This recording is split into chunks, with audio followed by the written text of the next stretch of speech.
Welcome to Washington Today on C-SPAN Radio for Thursday, August 15, 2024. Former President Donald Trump, the Republican presidential nominee, holds his second news conference in a week as his campaign continues to criticize Vice President Kamala Harris, the Democratic presidential nominee, for not answering reporters' questions.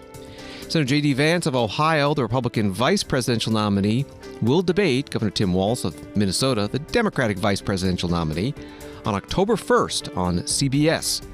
Vance accepted today after Walz agreed to that day and time on Wednesday. President Joe Biden campaigns with and for Vice President Kamala Harris for the first time since she became the Democratic presidential nominee, talking about a new Medicare announcement to lower prescription drug costs. The Democratic National Convention starts Monday in Chicago. We will talk with USA Today White House correspondent Joey Garrison about the speaker lineup, policy themes, and more. The Israel-Hamas ceasefire and hostage release negotiations begin in Doha, Qatar. Today is the third anniversary of the U.S. military withdrawal from Afghanistan. A Russian-American citizen is sentenced to 12 years in prison in Russia for treason for donating about $52 to Ukrainian charity. And South Korea's president offers to open a dialogue with North Korea. Associated Press writes that former President Donald Trump invited reporters to his New Jersey golf club Thursday for his second news conference in as many weeks as he adjusts to a newly energized Democratic ticket. Ahead of next week's Democratic National Convention, Trump will meet the press as he steps up his criticism of Vice President Kamala Harris for not holding a news conference or sitting down for interviews since President Joe Biden ended his re-election campaign and endorsed her to replace him. Vice President has barely engaged with reporters since becoming the Democratic nominee, though she travels with journalists aboard Air Force Two and sometimes answers shouted questions while boarding or leaving the plane for campaign stops. That was from Associated Press ahead of today's news conference. Donald Trump opened up by talking about Kamala Harris and the economy. Here is the record of economic calamity that Kamala is desperate for voters to ignore. She cast the tie-breaking votes that caused record inflation. She cast the votes. She's trying to blame Biden, as you know. So it was Biden, but I'm going to do a better job. But it was her. And if she wants to do a better job, she's still got 5 months left, right? But she can't do a better job because she doesn't know how to. And she's of a place in life where she wouldn't know what a better job is. Going to destroy our country, and as a result of Kamala's inflation price hikes, they've cost a typical household a total of $28,000. These are numbers coming from government. They're not coming from me. $28,000 she's cost a typical household. Kamala's inflation nightmare continues to cost the average American family $1,100 every single month. $1,100, again, government numbers. You're paying $148 more a month on food. That's every month. Average family, because Kamala and her ideas, and Joe Biden too, I mention him, but he's sort of gonzo. It all started with the debate. I should have been a little bit easy. Somebody said, your debate performance was horrible. I said, why? Because you forced him out of government. But I believe she'll be just as bad. I believe she's maybe in many ways going to be worse because he wasn't really a radical left, but she is. She's real. He wasn't real. So I think she's going to be in many ways easier to beat than Joe Biden. What they did to him was disgraceful, by the way, and it really is a threat to democracy. It was a coup by people that wanted him out, and they didn't do not the way they're supposed to do it. $129 more on energy and $241 more. This is all per month on rent. So you have that, $148, $129, $241, and then many other increases.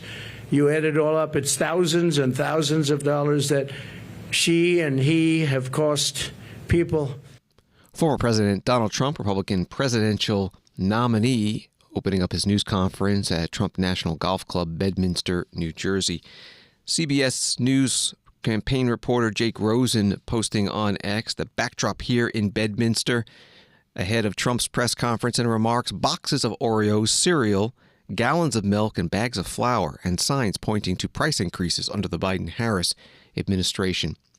One of the reporters during the press conference asked Donald Trump about insults he has been lobbing at Kamala Harris. I'm very angry at her that she'd weaponized the justice system against me and other people. Very angry at her. I think I'm entitled to personal attacks. I don't have a lot of respect for her. I don't have a lot of respect for her intelligence. And I think she'll be a terrible president. And I think it's very important that we win. And whether the personal attacks are good, bad, I mean, she certainly attacks me personally. She actually called me weird. He's weird. It was just a soundbite. And she called J.D. and I weird. He's not weird. He was a great student at Yale. He went to Ohio State, graduated in 2 years, at the top of his class, and all of these different things. And we have this guy that's running a very failed state, who's had a terrible career. I mean, you have him saying they're weird. No, he's a weird guy. And she's weird in her policy. Who wouldn't want to have strong borders? Who doesn't want to have lower taxes? You know, all my life I've watched as politicians campaigned, and I've always been on, for the most part, on the other side, on the side that these people are on. And they always talked about, we're going to reduce taxes. This is the only campaign I've ever heard where they're saying, we're going to increase your taxes. And then people say they're going to vote for him? I don't know. So I don't think so. I don't think people know who she is yet. When people, because really people didn't know. You can ask the man on the street. I saw it on one of the shows today. They asked the man on the street, what's the last name of Kamala? Nobody knew. It's Harris. Nobody knew the last name. I don't even use it because nobody knows who I'm talking about. People don't know who she is. She's a radical left socialist. But beyond that, I mean, she's way beyond socialism. Who's going to destroy our country? Donald Trump, former president and Republican presidential nominee, at his news conference at Trump National Golf Club, Bedminster, New Jersey today. Runs about an hour and 20 minutes. Half of it was an opening statement, and the rest questions from reporters. You can find the full event at our video library at cspan.org. Newsweek reports that Vice President Kamala Harris has taken the lead over former President Donald Trump in a fifth critical swing state, according to Nate Silver's polling average on his Silver Bulletin website. On Wednesday, he wrote that Harris now leads Trump in Arizona, according to the polling average. The average shows Harris with 45.3% compared to Trump's 44% in the state. The analyst averages already had Harris narrowly ahead in Michigan, Nevada, Pennsylvania, and Wisconsin. As Silver pointed out, she's still down in North Carolina, but the race is tight. That was from Newsweek.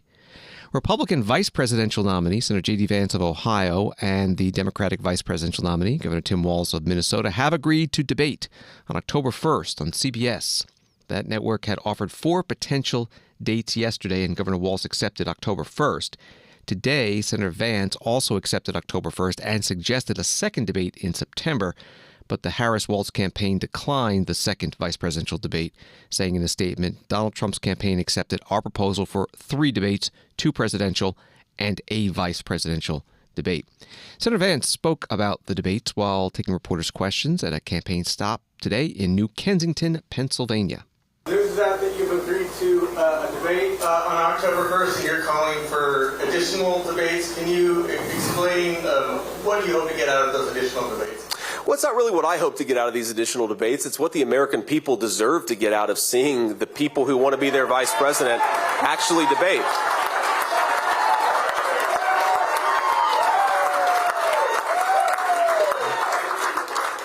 I just, maybe I'm old-fashioned, but as the person who's asking the American people for the awesome honor and responsibility of being their vice president, I think I ought to have to go before the American people and make the case for why I deserve to have that job.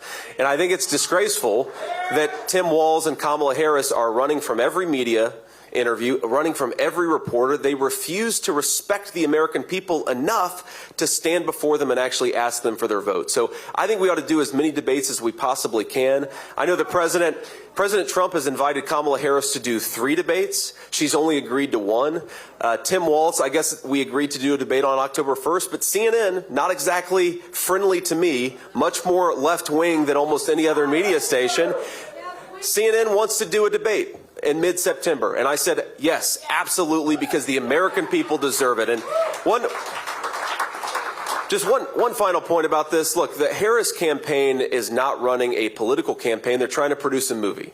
She never stands before the American people without a script. She never talks to voters unless a teleprompter is right in the middle of them. This is not a person who we should trust to sit in a private room with Xi Jinping and Vladimir Putin and the leaders of America's, whether they're adversaries or friends. If you are afraid of a friendly media, and the media has been very friendly to Kamala Harris, then how can we possibly trust you to represent us on the world stage? The answer is we can't, which is why we ought to fire Kamala Harris, not give her a promotion.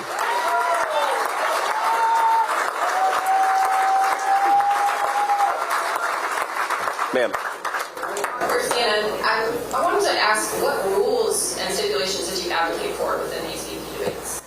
So I'll be honest with you, I first heard about these debates, both of them, yesterday. I imagine my staff was talking to CBS and to CNN before that. We really didn't ask or require much. We just wanted to make sure that we had an opportunity to do a real exchange of views. That was my only directive, and I told my staff, agree to whatever we have to agree to, because I think it's important, again, that you stand before the American people and actually ask for their vote, not just pretend it's going to be given to you. Senator J.D. Vance of Ohio, the Republican vice presidential nominee, taking reporters' questions at a VFW post in New Kensington, Pennsylvania today. President Joe Biden campaigned with Vice President Kamala Harris for the first time since he dropped his reelection bid and she became the Democratic presidential nominee. They were at Prince George's County Community College in Largo, Maryland, talking about lowering prescription drug costs. The White House today announced an agreement with drug makers to cut the prices of 10 medicines for seniors. White House says it will save senior citizens $1.5 billion and save Medicare $6 billion. Vice President Harris went first. It is nearly impossible for a patient to negotiate lower prices by themselves. Just think about that. Somebody who needs the medication, who may be suffering from a serious illness, that they would by themselves be able to negotiate against a big drug company to lower that prices is virtually impossible. It's one person against a huge corporation. But Medicare represents more than 65 million people. And so Medicare has collective bargaining power. And now Medicare can use that power to go toe-to-toe with Big Pharma and negotiate lower drug prices.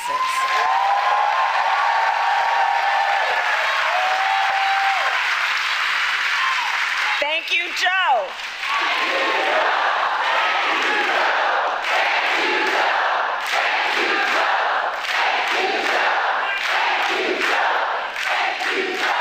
And this is to the benefit of not only tens of millions of people on Medicare, but also millions of Americans on Medicare who have long-term disabilities. And understand, as a result of our negotiations, the government will also pay less than for prescription drugs. And think about what that means in terms of helping taxpayers save money, whether or not they take these medications. So all of this is to say, 2 years ago as vice president, I was proud to cast the tie-breaking vote that sent the bill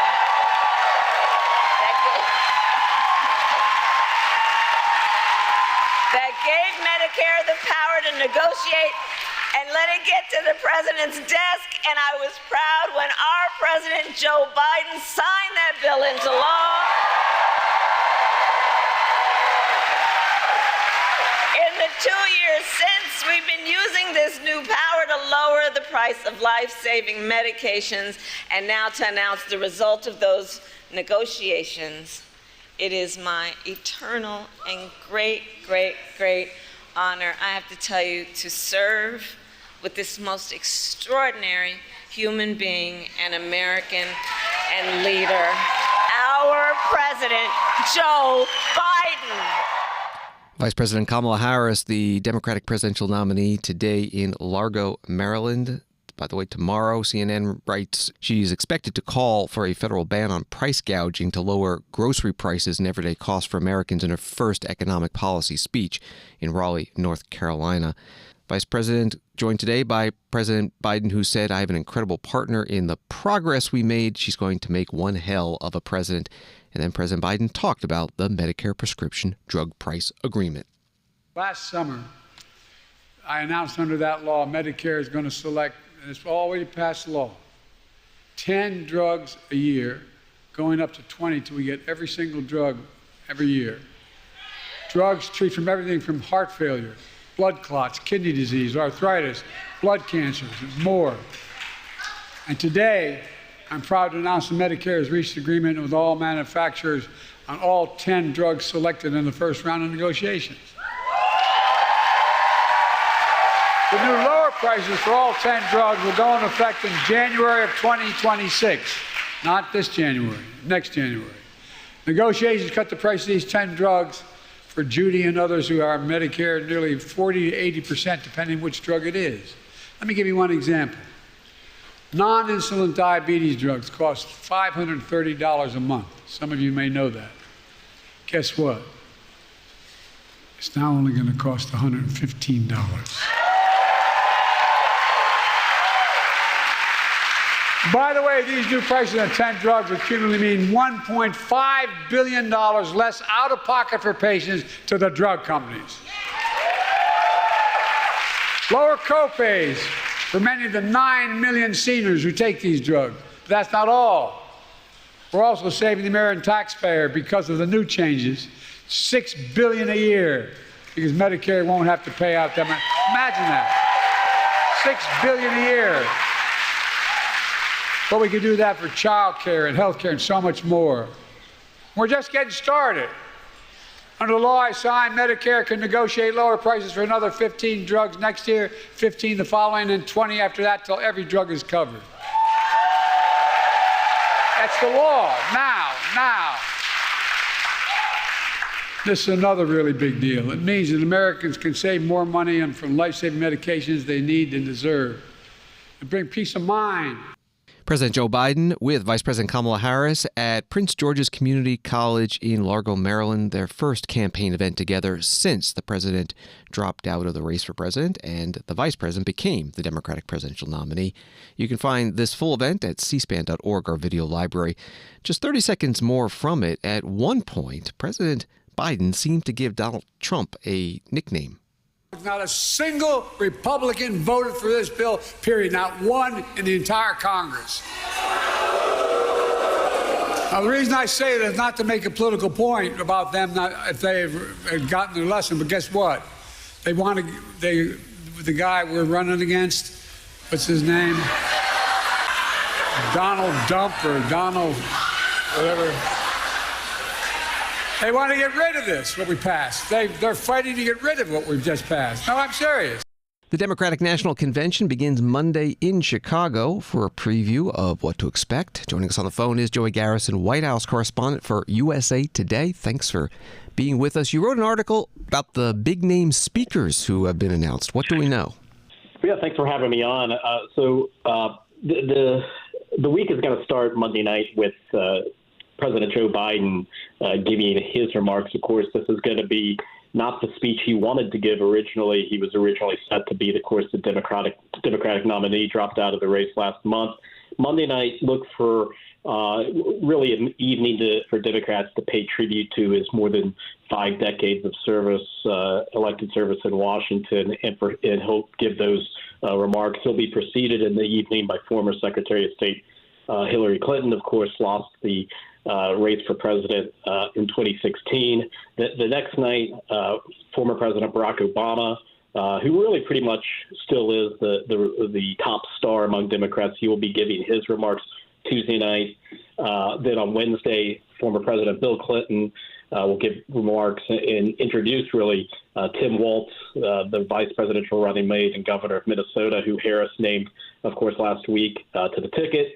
And then wrapping up the week will be Kamala Harris, the vice president and the now Democratic nominee. She'll give her acceptance speech on Thursday night. There'll be a lot of other speakers. We don't know exactly, when various governors and senators, activists will speak throughout the week.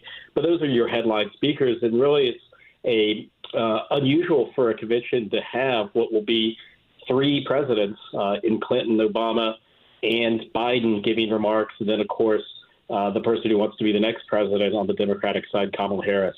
The other living Democratic president, Jimmy Carter, is too old to attend, but there will be a family member there.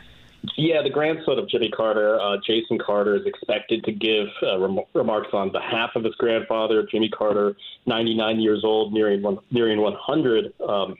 Later this fall, will not be able to make it, but his presence will be there with his grandson. Has the White House said whether President Joe Biden will be staying in Chicago after he gives his speech on Monday? There has not been a formal announcement of his plan. What we are expecting is Biden to return to Delaware after Monday evening. However, I think it would be quite unusual for him to be totally absent from the convention hall when Kamala Harris is giving her acceptance speech. So I wouldn't be surprised, and I don't have confirmation one way or the other, but would not be surprised if Biden is back in Chicago, at least for that evening. I just think it would be a quite noticeable absence if he were not there at the United Center in Chicago, while Harris, who he, of course, immediately endorsed and picked as his vice president, was giving what will be the biggest speech of her political career. Besides the speeches promoting the party platform and the nominee, there's other business that takes place at the convention, including officially nominating the candidate. In this case, though, the roll call of states would be redundant. Do we know if that's going to happen, though, because the delegates like it? Yeah, I think there could be sort of a symbolic vote maybe that takes place. I mean, you're going to hear Kamala Harris, no doubt, say that she accepts the nomination, even though she has already done so. Rewinding a little bit, as you just alluded to, there was a roll call virtual vote that DNC delegates held a few weeks ago, and that was to get ahead of potential deadlines that various states have that would have put up in doubt and question whether the name of Harris Walz ticket could get on the ballot. And just to erase any doubt, they decided to go ahead and do that earlier. This is an unusually late convention, and that's really because of the Olympics in Paris that were being held for the previous 3 or so weeks. The idea is not interfere, overlap with that, and that's why we're having this really much later in the calendar than we typically do here in the last week of August. We're talking with Joey Garrison from USA Today. The Democratic National Convention is a very big platform, public platform for the party and the new nominee. How do they plan to maximize that?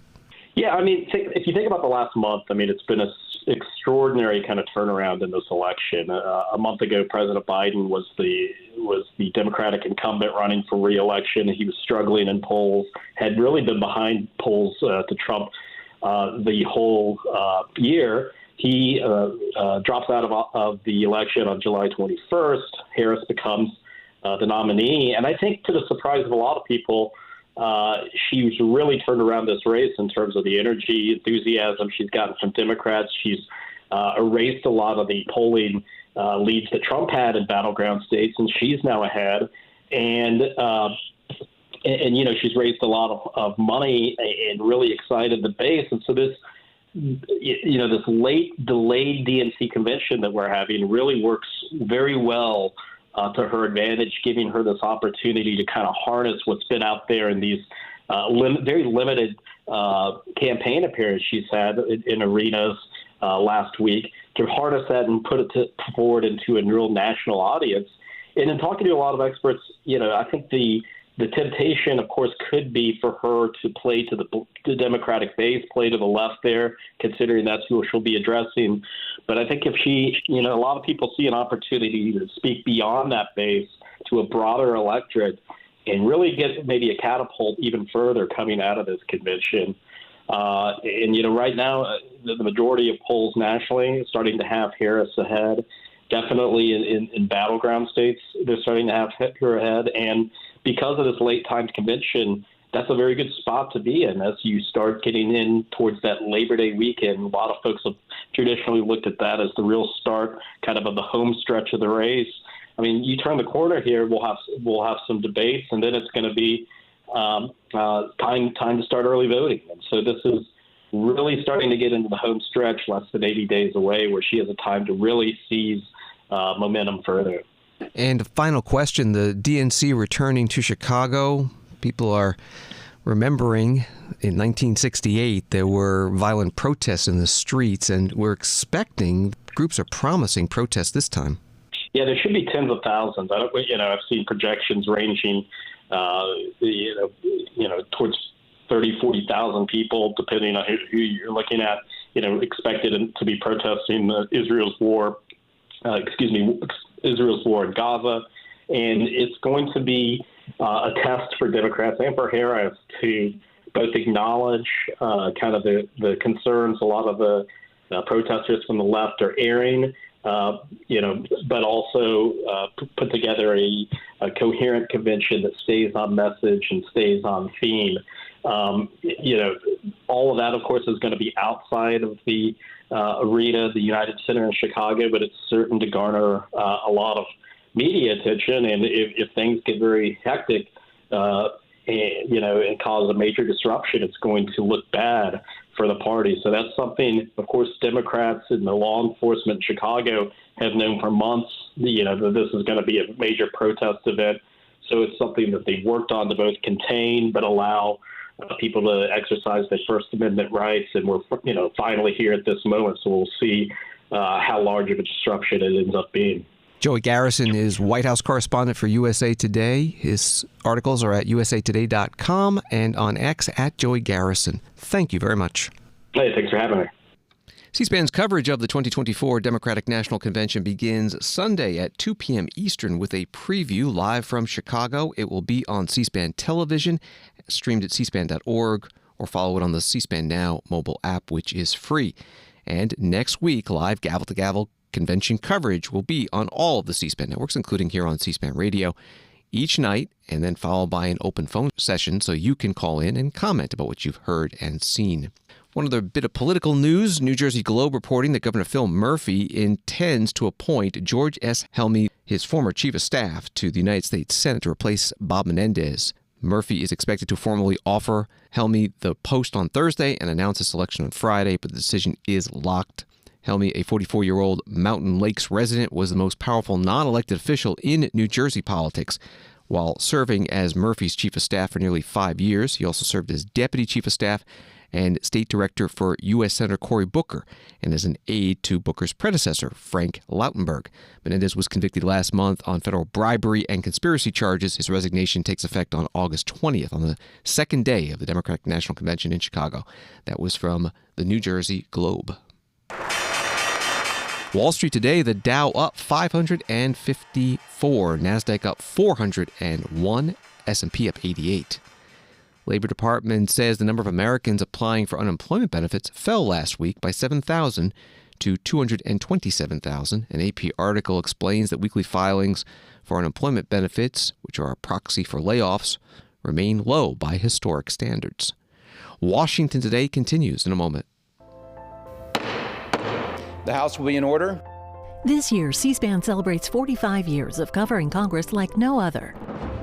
Since 1979, we've been your primary source for Capitol Hill, providing balanced, unfiltered coverage of government, taking you to where the policies debated and decided, all with the support of America's cable companies. C-SPAN, 45 years and counting, powered by cable.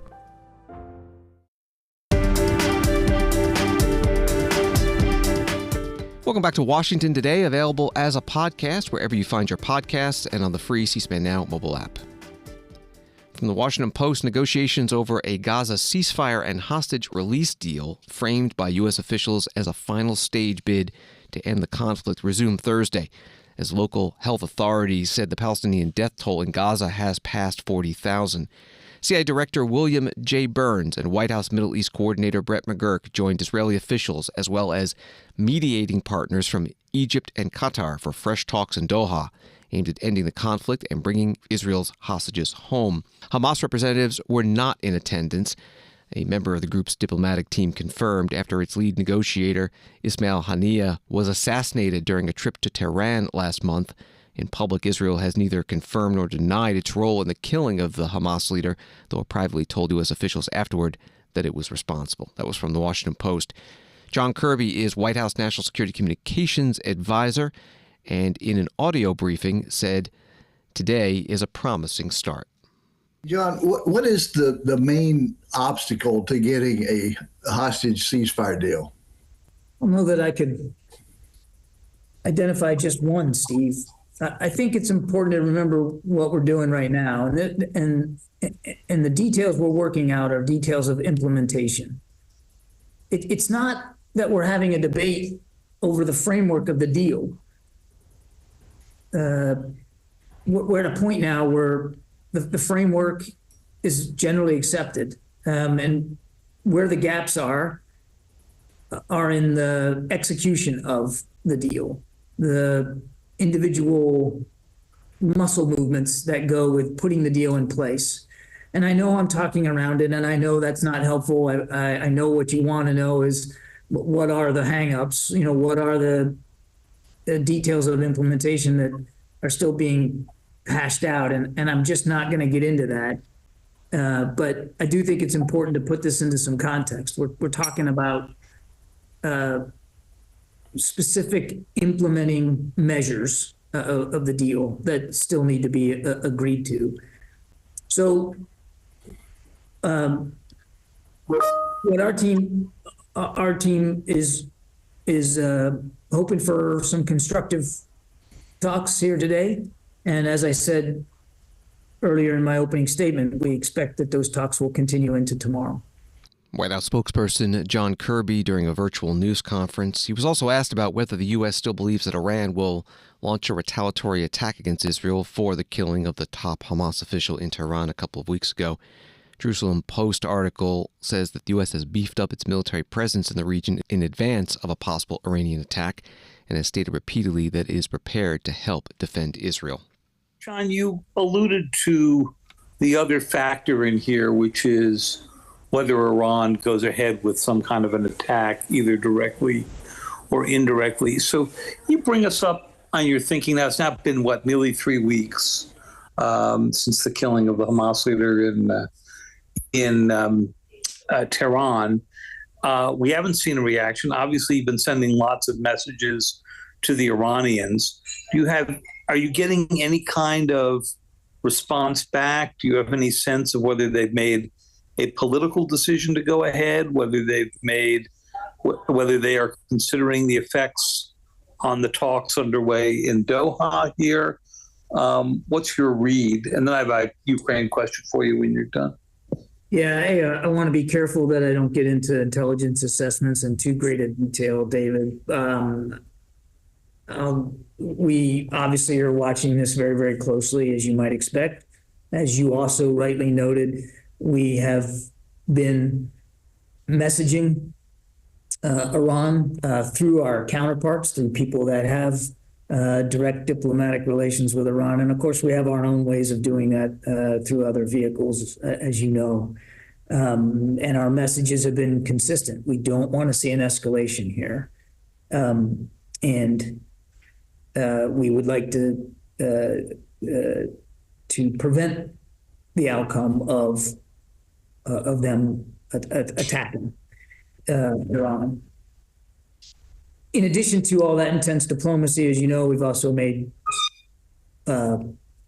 moves with defense capabilities, ships, aircraft, other military capabilities to make sure that should Iran choose to go forward with some sort of an attack on Iran, that we're ready for it, to defend ourselves, our facilities, our people, but also to defend Israel. And we are constantly looking at that posture as well to make sure that it matches up to what the potential attack could be. We have to take seriously the rhetoric coming out of Tehran, and the rhetoric coming out of Tehran has been pretty aggressive in terms of what their intent is. And we have to take that seriously. So I can't sit here and tell you for sure that there's been a decision to change their mind. And I can't tell you for sure if they attack what that is going to look like, or even when it would occur. As I said earlier, a few days ago, we have information we continue to have that information, that an attack could come with little or no warning, and certainly could come in coming days. And we have to be ready for it.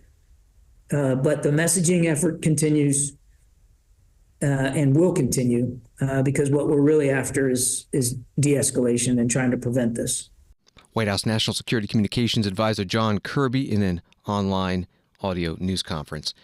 Columbia University President Minu Shafiq resigned Wednesday night. She had been under criticism for her handling of the pro-Palestinian protests earlier this year on her campus, which included student encampments and some building occupations.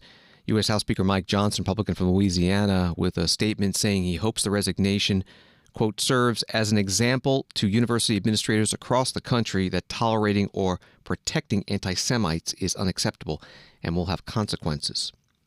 Story from France 24, Afghanistan's Taliban rulers celebrated 3 years in power on Wednesday with a military parade paying homage to their homemade bombs used in war, fighter aircraft, and goose-stepping security forces.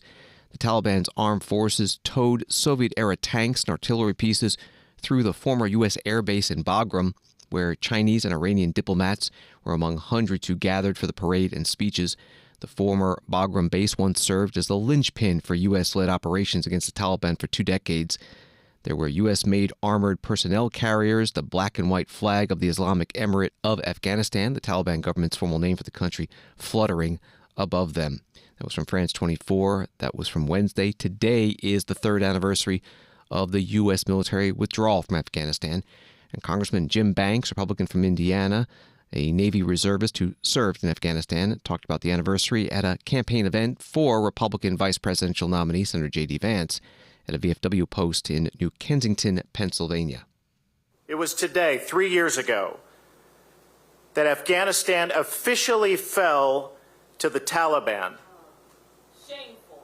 And yesterday, as both of my colleagues pointed out, the Taliban celebrated by parading our military equipment left behind by Joe Biden and Kamala Harris through the streets of Afghanistan. I believe it's one of the most embarrassing moments in American history, and it happened on Kamala Harris's watch.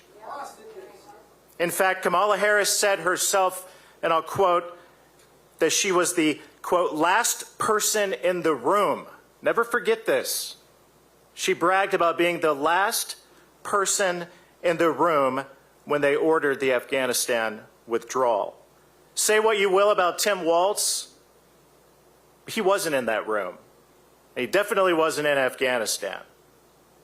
But Kamala Harris was, and she was directly responsible for a moment that will be a stain on this country for many years to come. She doesn't deserve a promotion. She deserves to be held accountable for what she's done.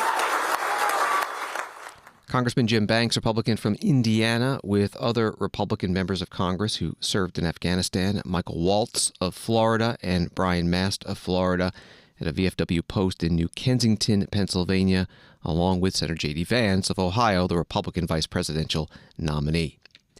Story from Breitbart News. Jerry Dunleavy, a senior investigator for the Republican House Foreign Affairs Committee probe of the Biden-Harris disaster in Afghanistan, resigned on Monday to protest what he described as investigative paralysis and the failure of Chair Michael McCaul, Republican of Texas, to aggressively pursue the inquest. Dunleavy said in his resignation letter posted on social media, there is definitely a significant bias from the chairman downward toward not really looking to hold the military commanders and generals accountable for what happened. That was the article from Breitbart News. And from NBC News, a Russian court has sentenced a U.S.-Russian ballerina to 12 years in a penal colony for high treason after she allegedly transferred funds to a Ukrainian charity in February 2022 when Russia launched its full-scale invasion of the country. Los Angeles-based Ksenia Karelina was visiting family in Russia when investigators searched her phone and found that she had donated funds to a Ukrainian charity. According to a statement posted on Facebook by a spa where she previously worked, she gifted $51.80 to the charity. That was from NBC News. Some reaction to this from the U.S. State Department Principal Deputy Spokesperson Vedant Patel. Discuss anything about Ksenia Karelina's sentencing in Russia for exercising her first amendment right on U.S. soil, and any involvement from the U.S. Embassy? Are you willing to impose any measures? So, Alex, there is probably a limit to what I can say here, given privacy concerns. We are continue to be aware of reports of an American citizen, a dual national American citizen, that had a sentencing today in Russia. For privacy reasons, I'm not really in a place to get further, but I just want to be incredibly clear about something. Donating to a nonprofit organization, donating to an NGO, supporting the Ukrainian cause and supporting the Ukrainian people as they defend themselves against Russian aggression, especially doing so on American soil, is not a crime. We strongly condemn the Kremlin's escalating domestic repression. And outside of that, as it relates to this particular case, we continue to raise this directly with the Russian government and continue to seek consular access. Alex, you and many others here, we've talked about this a great deal. Russia has a track record of, when it comes to dual nationals, not recognizing their American citizen status and, frankly, being uncooperative when it comes to things like meeting their obligations under consular conventions. But we'll continue to remain deeply focused and engaged on this. Given the definition you just described, do you consider her arrest as wrongful? We've not made any formal determination, Alex. That's obviously a separate deliberative process. What I can say is just what I have seen in public reporting on whatever merits exist in that contributing money to a nonprofit organization, contributing money to efforts that support the Ukrainian cause, in our eyes and from our point of view, is certainly not a crime. State Department Deputy Spokesperson Vedant Patel at his news conference at the State Department in Washington. An article from BBC News: United Kingdom donated Challenger 2 tanks have been used by Ukraine as part of its surprise incursion into Russia, a UK source has confirmed. The Ministry of Defense is not officially commenting on what specific UK weapons are being used by Ukraine. However, following Kyiv's incursion into Russian territory, the ministry reiterated that Ukraine has a clear right to use UK-supplied weapons for self-defense against Russia's illegal attacks. That does not preclude operations inside Russia, a spokesman added. That was from BBC News. U.S. General Christopher Cavoli, NATO Supreme Allied Commander and U.S. European Command Commander, spoke today at the Council on Foreign Relations in New York City and was asked about this offensive by the Ukrainian military into Russian territory. Ukraine, objectively, in terms of size, is at a disadvantage toward Russia. But you can compensate for that in many ways. We talked about innovation. This is one of the things they can do to compensate for it. They found an area of weakness in the Russians' position, and they exploited it quickly and have exploited it very skillfully. They have done an awful lot of things that are sophisticated in terms of the employment of combined arms, and it's yielded the sort of success that we're looking at. You know, I hope you all will be patient with me if I don't talk too much about it in detail. It's ongoing operations, and I think we should respect the role that some level of secrecy will have in Ukraine's eventual success in this operation. But suffice it to say that it appears to be going quite well, and they have been doing a very good job. They certainly achieved operational and tactical surprise, and this will put them in a good position to go whichever way they want with it afterwards. The impact on when you talk to your Ukrainian counterparts, sort of how do they look at this? Was this the kind of morale booster that they really needed on the one hand, and also regain the confidence that it seemed they were starting to lose a little bit? There was more debate over the last few months, and the same on the Russian side. I mean, the Russians were caught flat-footed. So, there are multiple reasons to do anything in a war, right? So there are plenty of different objectives that this offensive has. I think a morale boost is an important side effect of it. And when I talk to my Ukrainian colleagues, they feel good about where it is. And you can see the mood in the country's buoyed very quickly, whether through social media or any other means. So it has had a very good galvanizing effect on the population, I think. and on the military itself. I think it's had a shocking effect on the Russians. That is, I think they're shocked by it. And while that won't persist forever, they'll gather themselves together and react accordingly. Nevertheless, it's a good day for Ukraine. And it's a good day for Ukraine because they have behaved in a militarily and operationally very clever and insightful fashion.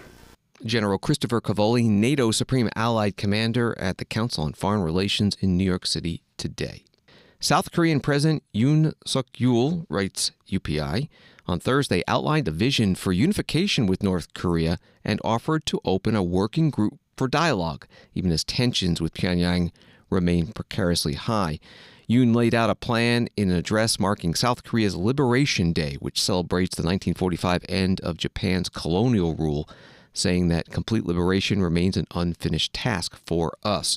The article from United Press International. Here is part of his speech. We will begin political and economic cooperation the moment North Korea takes just one step toward denuclearization. Dialogue and cooperation can bring about substantive progress in inter-Korean relations. I urge North Korean authorities to respond to our proposal. As long as the state of division persists, our liberation will remain incomplete.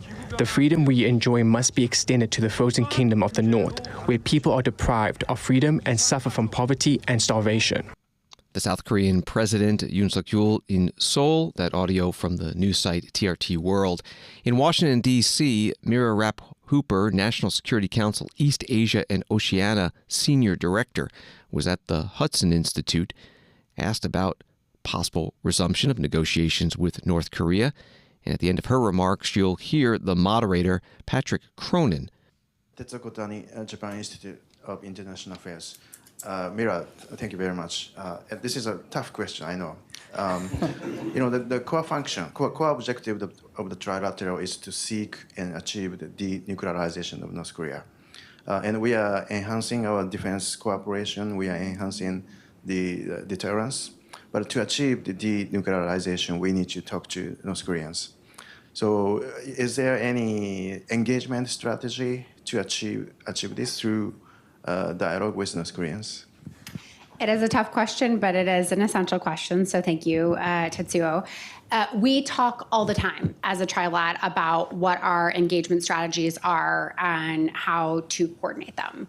The unfortunate fact, which I think everyone in this room is tracking, is that the DPRK has not taken any of us up on our invitations to dialogue, much as certainly we, the United States, have made clear since the beginning of the Biden administration that we were willing and ready to meet anywhere, anytime, without preconditions, to discuss a wide variety of topics. We have reached out through a wide variety of channels at many different levels, on many different occasions where we thought we might have an opportunity to test even the slightest willingness to engage. And unfortunately, we have been rebuffed. Of course, I think it's well known that Prime Minister Kishida had his own efforts to engage with the DPRK diplomatically, which have not panned out to date.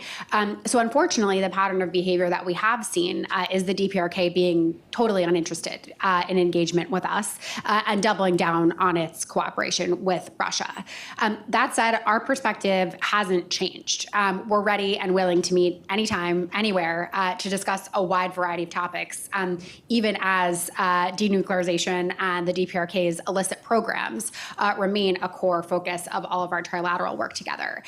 So we will continue to coordinate those diplomatic strategies. We will continue to refresh them as the political environment warrants. And ultimately, we do hope that Pyongyang will see fit to engage with at least one of us at some point, knowing that we will then do the legwork as a trilat to make sure that those engagements are the most that they can be, given whatever opportunity we have ahead of us. I'd also note that President Yoon's speech today focused on unification and a new approach to North Korea, calling for more dialogue. May fall on deaf ears again in Pyongyang, but it's interesting. Given the commitment to consult, presumably this was well coordinated among these three countries. Patrick Cronin, Hudson Institute Asia Pacific Security Chair. And before that, you heard Mira Rapp-Hooper, National Security Council East Asia and Oceania Senior Director, part of today's Hudson Institute discussion on U.S.-South Korea-Japanese relations. An article from Newsweek: North Korea has warned that American actions have forced it to bolster its nuclear arsenal and put its allies at risk of a retaliatory attack by the cornered regime. On Tuesday, state-run news agency KNCA published an article on the developing military relationship between the U.S., South Korea, and Japan, which it termed a serious tripartite security crisis. Thanks for listening to Washington Today. Subscribe to C-SPAN's free evening newsletter, Word for Word, and you'll get the stories making headlines in Washington emailed to you every day. You can sign up at cspan.org/connect. Have a good night.